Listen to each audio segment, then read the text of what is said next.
Selamat malam pemirsa Kasih Family.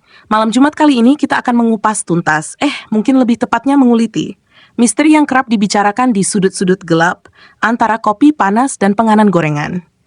Malam ini kita akan mengobrol tentang hubungan misterius antara kota gaib Saranjana dan proyek Ibu Kota Negara Nusantara.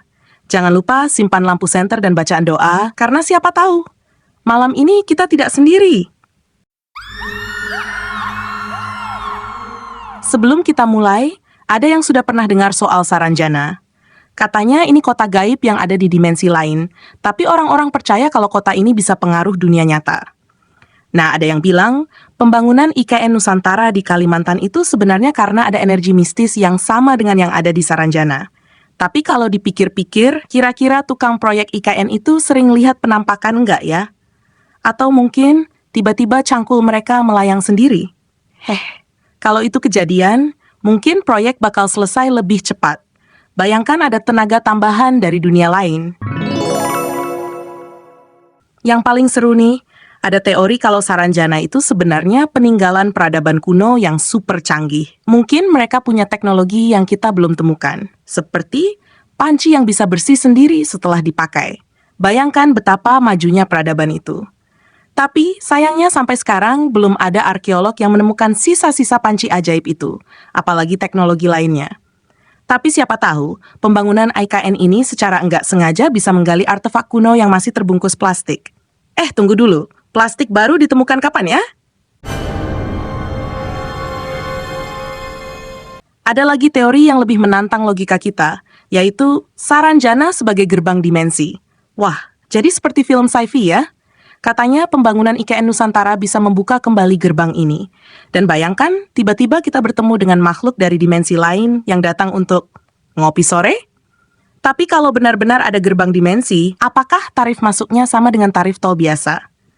Atau harus pakai kartu sakti? Ini sih, teori yang cuma bisa diterima dengan imajinasi paling liar.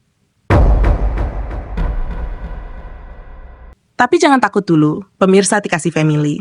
Teori ini kan cuma sekadar spekulasi. Kalau ada yang bilang IKN dipindahkan karena pemerintah tahu soal Saranjana, mungkin kita harus cek ke arsip negara ya.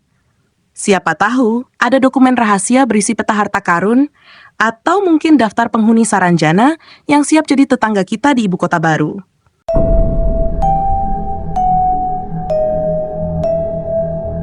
Akhirnya, kita sampai di teori yang paling seru. Prediksi gaib. Ada yang percaya kalau para paranormal sudah meramalkan hubungan antara Saranjana dan IKN sejak lama. Katanya, mereka melihat dalam penglihatan bahwa masa depan kedua entitas ini saling berkaitan.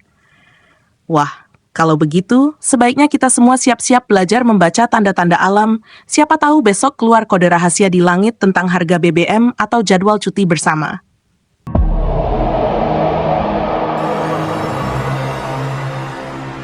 Itu tadi beberapa teori spekulatif yang beredar, pemirsa.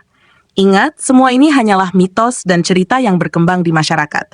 Meski menarik untuk dibahas, penting untuk tetap berpikir kritis dan skeptis ya.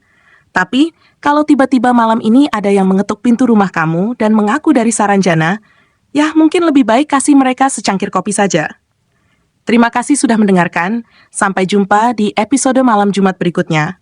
Semoga malam ini tetap tenang dan damai, atau setidaknya sampai listrik mati. Selamat malam.